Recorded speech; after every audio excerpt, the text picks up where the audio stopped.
Hey guys, if you don't know who I am, I'm Savia Rocks, and I help people tell their stories, stay inspired, and get educated as they find the pride of who they are within creativity, but most of all, without judgment. Join us as we talk about You really want to leave a legacy, do something for mankind. Do something that's going to benefit not just your children, everyone else's children. I think our job as humans is to become the person we were born and peel away the cultural stuff that was given to us, the trauma, like peel away the stuff that changed us or that was thrown on us or made us small or made us go off track. The biggest thing I've always found is when people think they know so much, then they start knowing so little. And I'm making the right choice, and I'm showing up for myself, and I'm showing up for what matters in life. Sometimes I think that trauma doesn't always have to be a bad thing. I think trauma can help you make choices in your life that turn something that started bad into something beautiful. So guys, welcome to season 7 of the Us People podcast with Savia Rocks.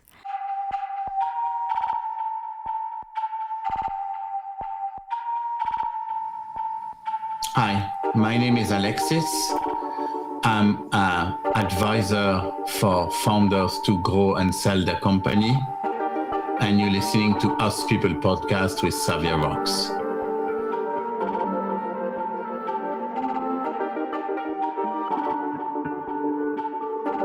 Hey guys, and welcome to another episode of the Us People podcast. I'm your host, Savia Rocks, and today I'm abundantly humbled to have Alexis here with me.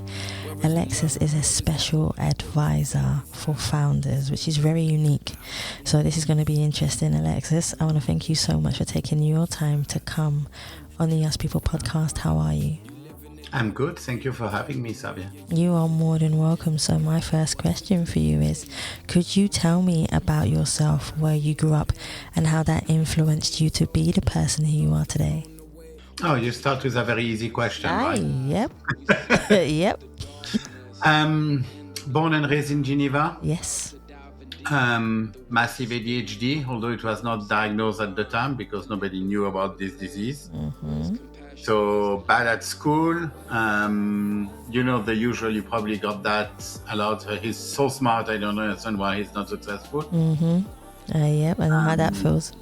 Yeah, lots of criticism, lots of feeling of not being up to the task. Yes. And at age 15, I realized that there's no way I'll be able to fit any kind of corporate structure. Mm-hmm. Same. Or even do any kind of structure studies. So at 15, I started my first company. Yes.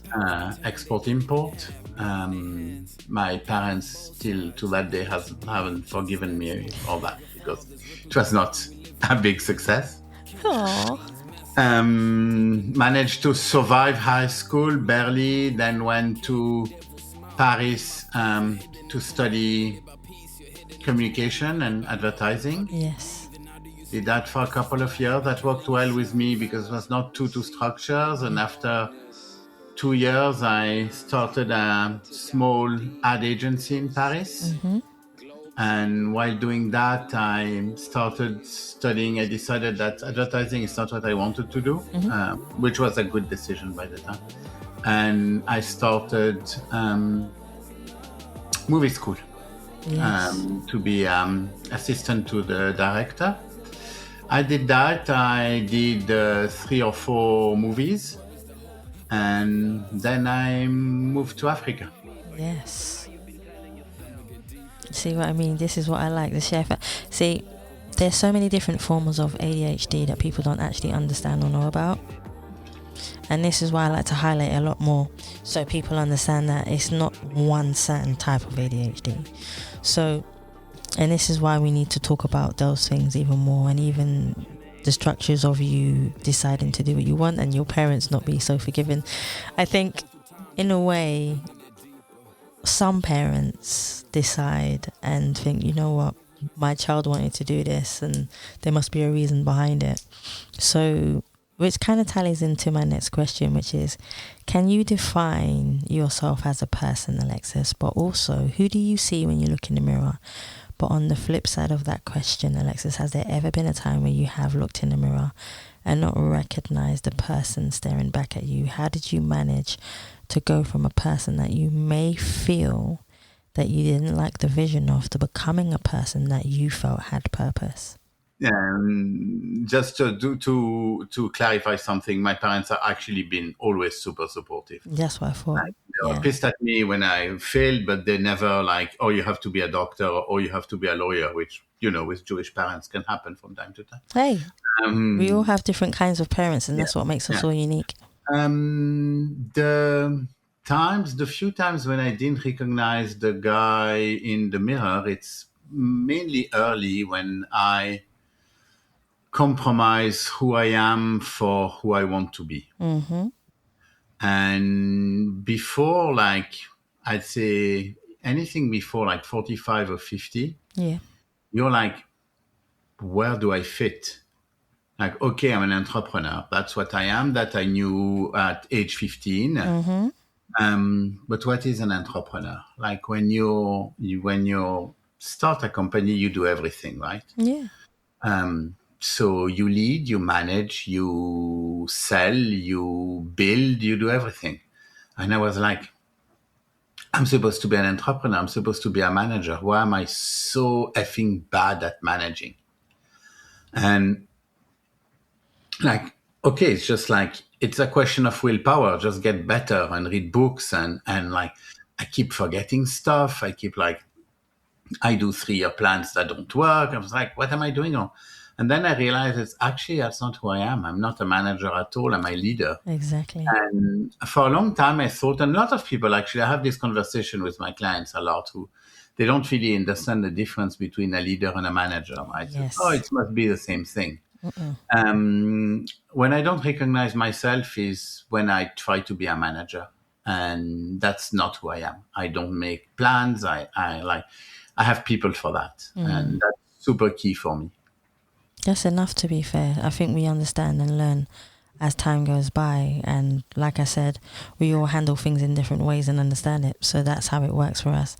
So my next question for you is, I want to understand the reason why you decided to be a special advisor. I know you went through different avenues and done different things, Alexis, but what was it that drove you down that avenue? This one is actually quite easy to answer. It's history-based, right? Yeah. So I sold my company in 2019. Right.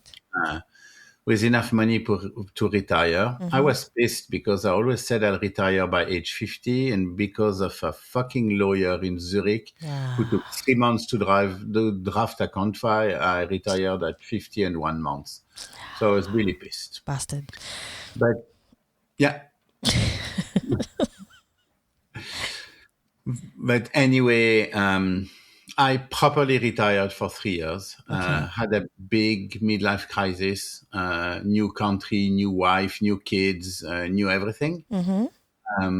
So these 3 years were fantastic. And I had zero intention to go back to work. Okay. I didn't need to go back to work. Honestly, I had no idea what I would bring, what value I would bring.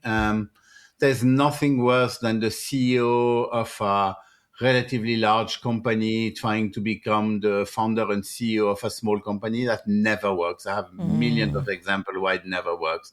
And there is good reason why it never works. And anyway, I was never going to go back to working 16 hours a day. I wanted to be with my kids. I have a daughter who's 3 years old. I have a son who's 1 year old. I have 2 older sons. I want to have time with my family. I take my older son diving and I take my younger kids to the park, and I'm super happy with that. But still, after 2-3 years, I was starting to get a little bored and wanted to have conversation with people who can actually say word. So I started an executive MBA at Oxford University here in the UK. Okay. And during this executive MBA, I started meeting lots of entrepreneurs. Yes. And talking to them, I was like, fuck, they're making the exact same mistake I made.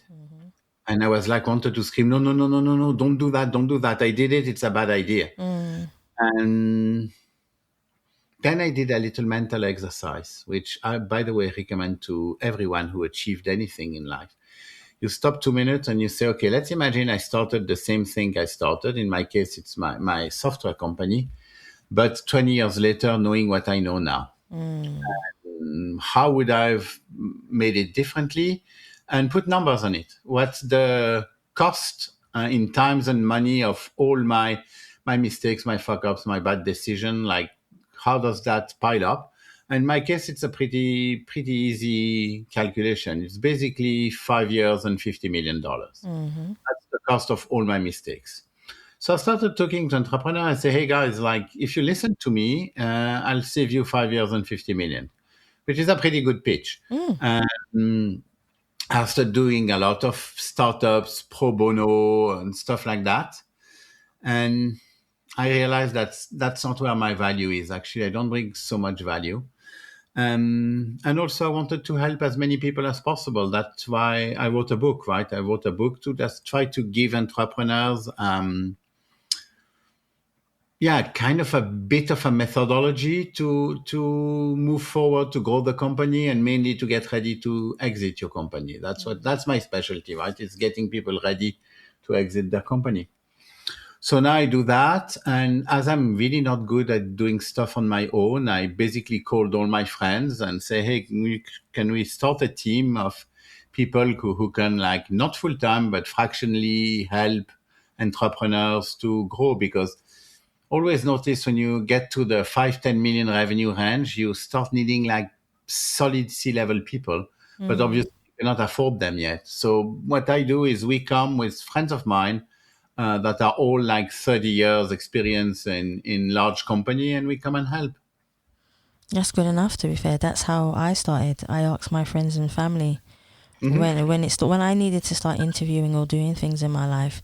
You should always start with the people who are around you. They're the best people to ask, and that's how you start. And this is actually my next question as well, because a lot of people don't know how to build relationships with people, which is one of the most important parts of making your company work in the first place, regardless if it's a team or your clientele. I would love for you, Alexis, to break that down. How do you build relationship? I believe in relationships less than most people do. Oh. I give you a couple of examples. I believe in action-based relationship. Okay. So obviously the people I work with, half of them are very close friends. That we will go play golf together, we go diving together, we'll go for a meal together. The other half, if people I met in Oxford, I wouldn't consider like them my friends. But we enjoy working together on a project. With client, it's, well, first of all, I'm lucky enough that I don't have to go look for clients, right? Yes. Because there's only one of me, so that's my limit, right? And I refuse to work more than a large half time because, again, I want time with my family. So I don't have to look for new clients. And I strongly believe that if you have something good to sell, people will want to buy it. That's true. Like when I talk to my client about the private equity exit, they always tell me, oh, yeah, but I don't know anybody in private equity. How do I build the relationship? I say, you don't. Like, I know these people. And even if I don't, just if you send a deck, if it's a good deck, you'll get a call. That is true. People are actually calling you all the time. When the private equity who bought my company called me. I didn't say, oh, I know him. And no, he just called me and said, I want to buy your company. And that's how it happened. So relationship matter. Reputation matters so much, like especially with private equity. That's the first thing. When I work for a client, when I do due diligence on a private equity, the first thing I do is check their reputation. Yes, that's true. To a point that, you all have all these networking events, and I hate the term networking. First of all, I'm really not good at it because I hate small talk. Yeah. I have zero pop culture, and you know what's worse? I'm living in the UK and I don't understand football. Well, So- both of us. Yeah, but in the UK, like if you don't, like people come to you and say, "What's your team?" I say, I don't have a team. I don't play professional football. No, but what team do you support? I don't care. I don't care. Yeah. And that's very hard in England. It's very hard. So I'm really not good at networking and small talk. And I have zero pop culture. They talk about people that are famous that I never heard about. So like, it's not my forte. Fair enough. Everyone does everything in a different way. So my next question talks about leadership and culture. And you have a beautiful culture, but how does it work and sustain yourself as a founder yourself to be a leader and to also show culture in what you do? No, that's a really important one. I don't know if you say that in English, but you say it in French. It's the strongest chain is only as strong as its weakest link. Yes, I've heard that before. And as the founder, you're the link. You're the one that matter, at least up till a certain size.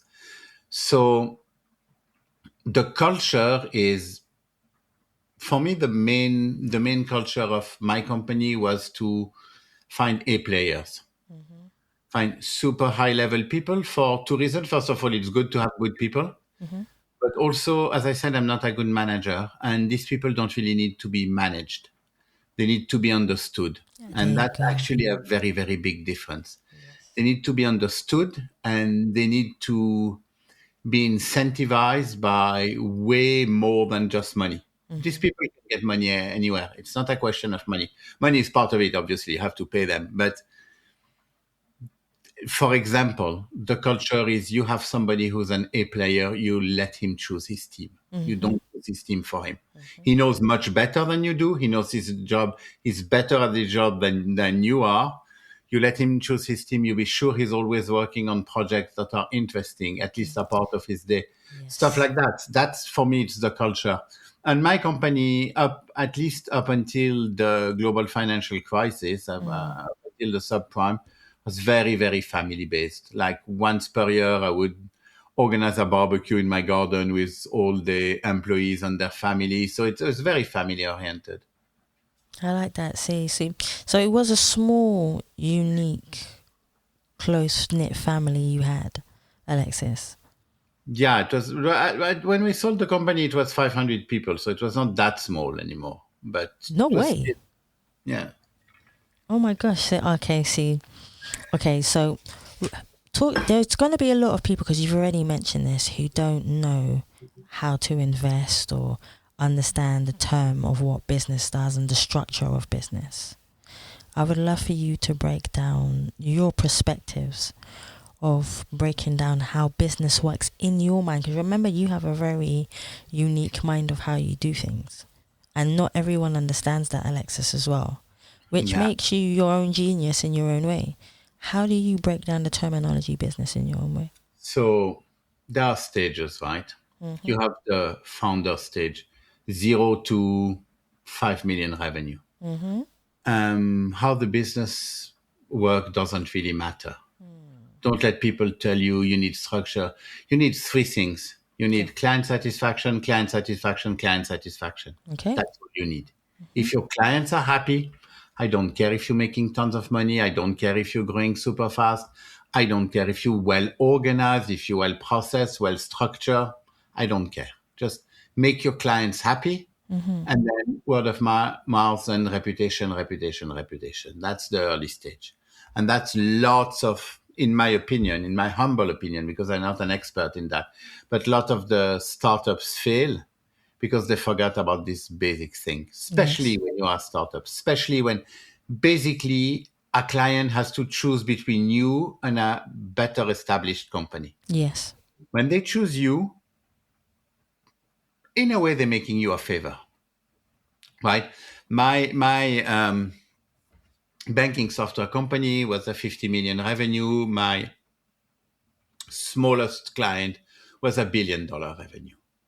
Okay. So I was super, super small. So for any client, it's so much easier and so less risky to buy from this guy than to buy from me. That's why you have the KPMG, the Bains, the BCG of the world, because When you go see your board or your boss and say, hey, I hired Baines, you don't have to explain. When you go say, oh, I hired this startup who's just 1 year old, but I think the guy is very, very smart and I wanted to give them a try. If you fuck up, you're in trouble, right? So basically, these people are doing you a favor. So you have to give them something in exchange. And what you give in exchange is exceptional client service. Like I have very, very few clients, and I'm going to keep it to a very, very low number of clients. But they all have my cell phone. They message me in the middle of the night. I respond. And I treat them all like they were my son, or if I was the owner of the company. So this first phase is how do you structure, how do you organize your company doesn't really matter. Then you hit, I call it the 10 million plateau or the 10 million ditch is all I said before becomes untrue. Because now you're big, now you need processes, now you need structure, now you need good people. And that's the point where business structure matter. Yes. So, like if you're small, stop worrying about that. Stop worrying about, oh, I need to raise Series F because I'm spending, just spend less. Just spend less. Unless you are, I don't know, a med tech company or a space tech company who needs 10 years before you're profitable. If you are like just some kind of service company, software company, even brick and mortar, just try to spend a little less than what you're making. It's that easy often. Okay, that's good advice for people, because a lot of people don't actually know that. They think spending more is the way forward when that's not necessarily true. So, okay, the next question I have for you is about risk and resilience. And you have both of those. So how do you bring them into what you do and for your clientele when you talk about the risk of things which I'm sure many clients have spoken to you about, but also the resilience of what you do? So for me and for my client is a very different conversation. Risk is very rarely part of a decision for me. Okay. I'm an all-in kind of guy, and I very much follow my instincts. I like that. Sometimes I win, sometimes I lose. If you lose, you get back up. That's not a problem. For my client, it's different. And the risk aversion is something we discuss a lot. And it's also very much part of what will I decide, will I onboard a client or not?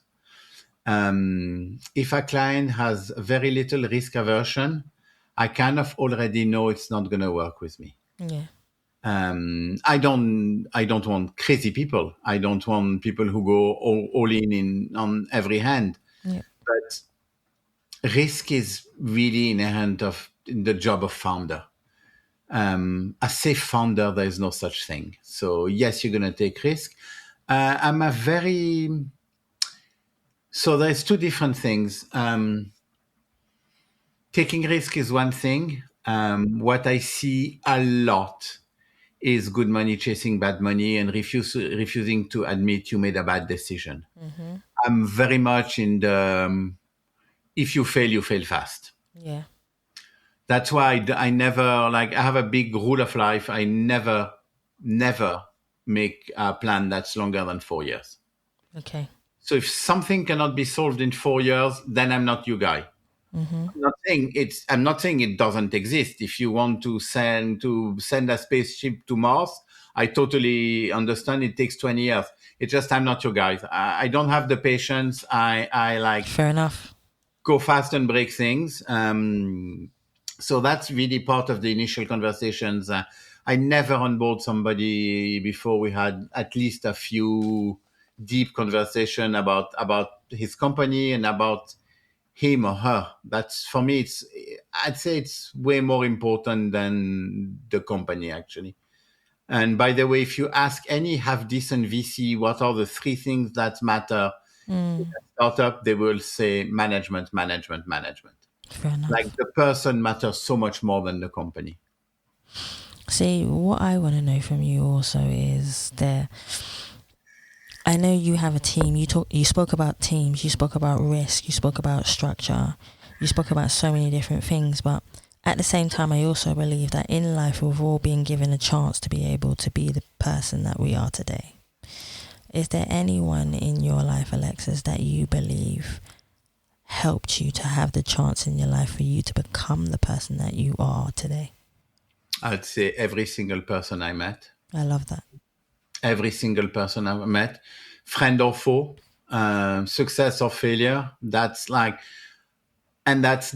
only thing that made me who I am. It's the people you meet and the people who,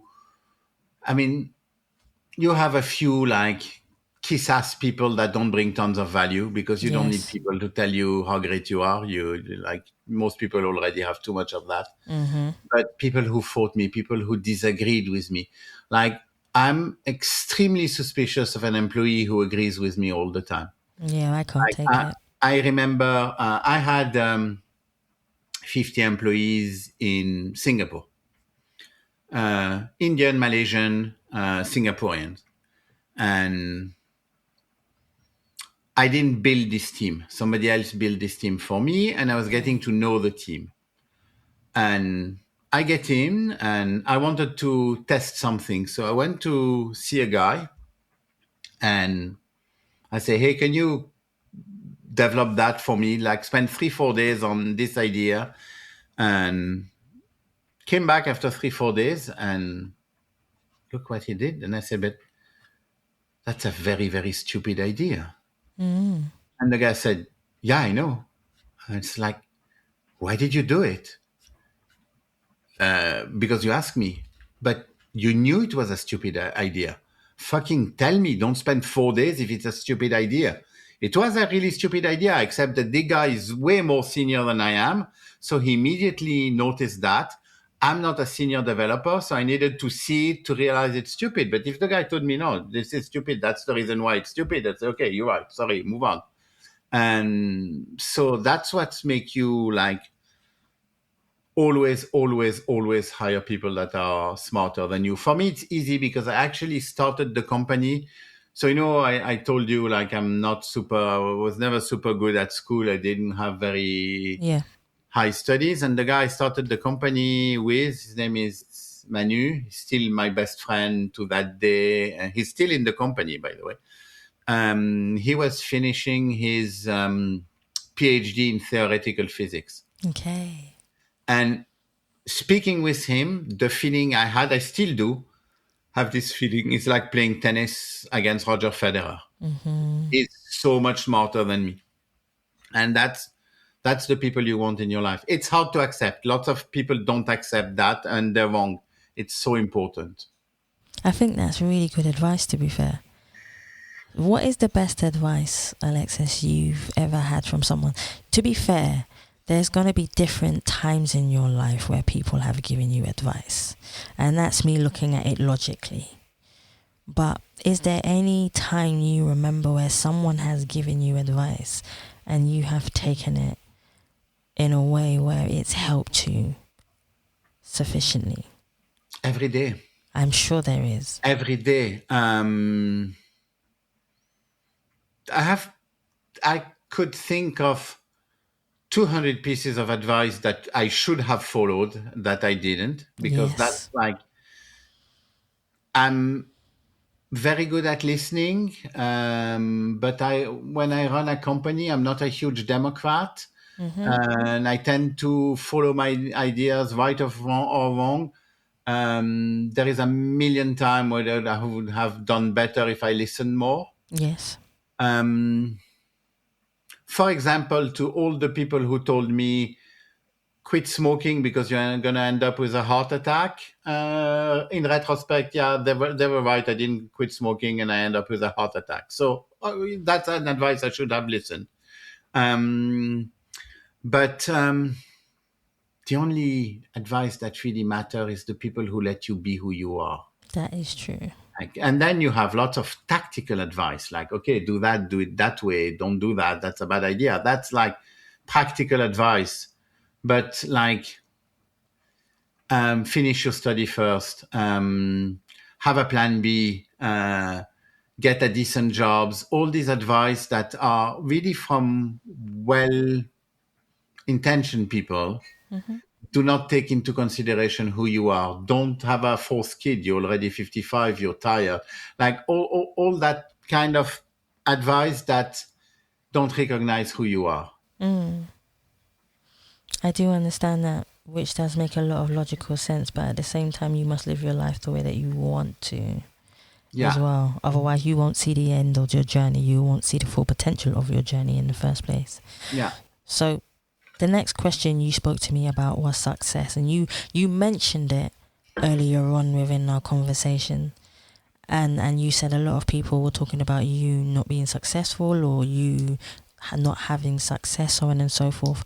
But the one question I always ask people is to define success, because success can be defined, Alexis, in so many ways. It could be the most simplified thing. So, for example, you can wake up in the morning and have mental health, for example. Just wake up.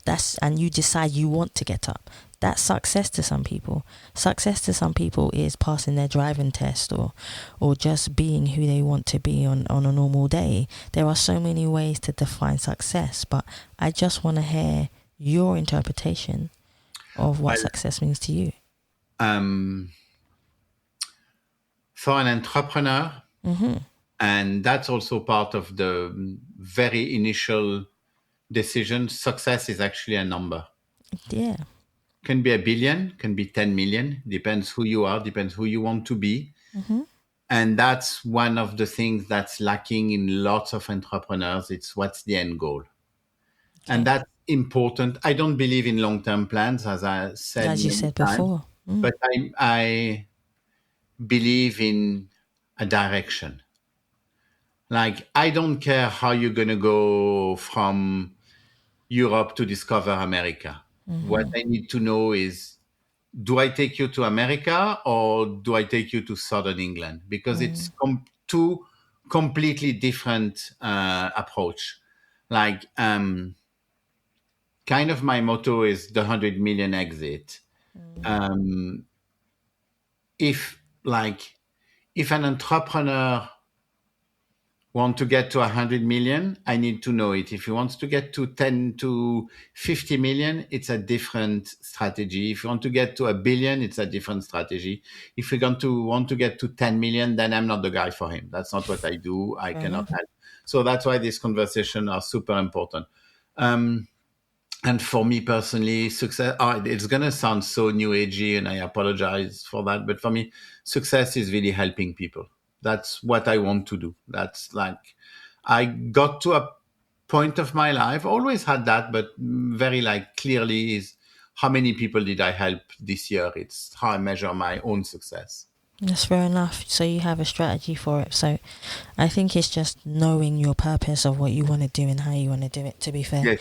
When you're able to give a service to people, that's when you know you stand in your purpose. Yes, and that can be helping an entrepreneur achieve 100 million or giving food to somebody who needs food. And to be honest, I have no clear ranking of what makes me happy. Like, the other day, I got a call from a very, very, very young entrepreneur who's really struggling, starting. I say, hey, call this guy. And he called this guy, it helped him. And then I gave him $10,000 per kid. That's all he needed. This $10,000 made him run his company, eat, and move forward for a year. And honestly, I think I got more happiness and feeling of helping than the 100 million client. You know, it's like, how many people can you help? Yeah. I hope nobody will listen to this podcast because I'm going to get 250 emails that say I can have $10,000. No, you know what? Your gut feeling will always tell you, which I'm sure it has in the past, who are the right people to help. Yeah. It's an intuition. I'm usually right around 50% of the time, which is not bad. That's not bad at all. It's not bad at all. So, when was the last time that you felt totally at peace with everything that you've done so far in your life? When was the last time you felt totally at peace with yourself? At peace with myself? Yes. Never. Never? That's not how my brain works. No, because being at peace gives the idea that you have arrived. I'm at peace to have arrived. I like the analogy of that. And that means you have no more project, and that's not how I be. I'm driving my wife totally crazy because, like most ADHD people, I always need a project. So, like, we just finished renovating the house. It was 2 years of excruciating pain for her. Okay, fine, it's done. Let's move to a new one, because it's not interesting. Running is not my jam. It's growing that's my jam. So Yeah. I'm never completely at peace. I always need a new project. It's extremely exhausting for the people around me, and I apologize a lot. And like, I realize it's tiring, but that's who I am. I cannot stay still. So at peace, never. Content and happy always. I had bad moments, after the subprime crisis, when I had to fire 75% of my employees. That was 4 years that the pain was like, the pain and the desire to give up is really, really hard. So I had bad moments, but I never been unhappy. I like the fact that you don't shy away from things that have happened. A lot of people will deny, that something's going down a wrong path, or having to get rid of their own team, which is hard. If you're somebody who can fire 75% of your company and not suffer, then I don't really want to know you. I'm not really interested in knowing you. Well, that means you haven't got much of a heart either, to be fair. I think, like, you know what? We live in a age of cynicism, and we live in an age where saying about somebody that he's kind make him and you look weak. I totally disagree. I think kindness is by far the most important virtue. I like, really, I say that a lot. I like this guy, he's kind, or he's a good guy, or she's a good girl. And that's, for me, it's like, that's what matters. That's what matters the most. If anybody who is listening to this can take something away from what you said, or any words of wisdom, of truth, it's not even about wisdom at the moment. It's just about truth and honesty, because I believe that we need more of that in the world.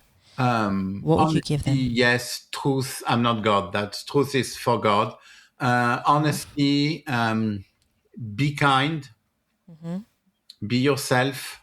100%. And keep trying. I like that. Keep trying. Like, you're gonna fail if you. I always said, so for people who are risk averse, I can give them a 100% fail-proof method to never fail. Don't try anything. That works every time. You're never gonna fail, and that's the only method out there. I think that's your safety net. Don't try anything. Yeah, that you're 100% sure you're never gonna fail. No, the failing isn't a bad thing. For me, I've found the most wonderful things in failing, the most wonderful lessons. And I found that in life, that nothing is necessarily a mistake, but an educational way of learning, so that you can improve and go forward in your life. And that's just how I've done it in life. So that's just my advice to people. Everyone's advice is different. It doesn't mean that it's always correct. And to be fair, I don't want it to always be correct. It's just your pathway and your journey. So my last two questions for you, my second to last question is, I would love for people to be able to find you, or to just be able to know more about who you are as an individual, like I've had the privilege of. Where can they find you, Alexis? They can find me on LinkedIn. That's the best way. And I try, and very often I fail, and if I do, apologize. I try to answer to all the message. And if you get to contact me on LinkedIn, please quote where you heard from me, that you're coming from a podcast, which podcast, etc. Because I get so many, not because I'm super smart or super famous, which I'm not, but because I have a book out there. And when you sell a book, like, people read the book and then they want to get in touch with you, which is absolutely fantastic. That's why you write books, right? But I try to answer to everybody. I fail. I do it myself. I don't have an assistant who answers for me. But yeah, I usually answer to everyone, and I don't talk to everyone just because I don't want. It's more like I don't want to waste their time than mine. I know if a founder has a $100,000 company, I'm not going to be able to help him. It's not what I do. I'm not good at that, and I'm going to waste his time and mine as well. But this is what I do. I don't care about wasting my time. But when you're a founder and you need people to help, you need to find mentors, but and I'll only do it if I bring value. Completely. Which makes more sense than anything else. So, Alexis, I want to thank you so much for taking your time to come on the Ask People podcast, for sharing your wisdom, who you are, but more than anything, being yourself. Because it's rare for people nowadays to be themselves and not have a filter on who they are. So from me to you, honestly, I have so much gratitude for you, and I want to thank you for coming on the show. I appreciate you. It was my pleasure. Thanks for having me, really. You're more than welcome. So guys, I want to thank you so much for listening to the Ask People podcast, and please remember you can subscribe and leave us a review on Spotify, iTunes, Google Play, or any other platform that you prefer listening to. Please remember you can listen to a new episode of the Ask People podcast every Tuesday, or you can go to the Savia Rocks website or the Us People podcast website. And this is where I say to you guys, thank you again for listening. Stay happy, stay positive, and as always, please continue to be kind to one another. Take care. I'ma get deeper, tables are turning, world in reverse, political burning.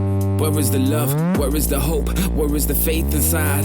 It's been misplaced, power being misguided, manipulation used for both sides, unjustified violence. You living it up in your kingdom where you're using the misguide that wants to do your killing.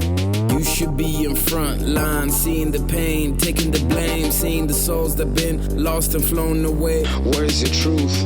We see the lies, we see through. I'm pretty sure tons of people tell you that, but you have a fantastic voice. It's literally mesmerizing. Political ablaze. Where's compassion? Where's the love? Where's the love? Where's the love? Where's the love? Where's the love? Where's the love? Where's the love? Where's the love? Where's the love? Where's the love? Where's the love? Where's the love? Where's the love? Where is the love? Where is the hope? Where is the faith inside? How do you breathe and how do you sleep? I guess it's a lie you've been telling yourself. Get deeper, tables are turning, world in reverse, political burning. Change the status, sins of your fathers, working through time, we living and breathing it. How could I breathe when I see people dying on both sides? We need to do better, shell shock, yeah, imagine that. Powers pretending they don't even have blood on their hands. Playing on both sides, you know what you did. Change the status quo, sins of your fathers. Ripple through time, we living it, breathing it. Kings and queens, mass destruction, digging mass graves.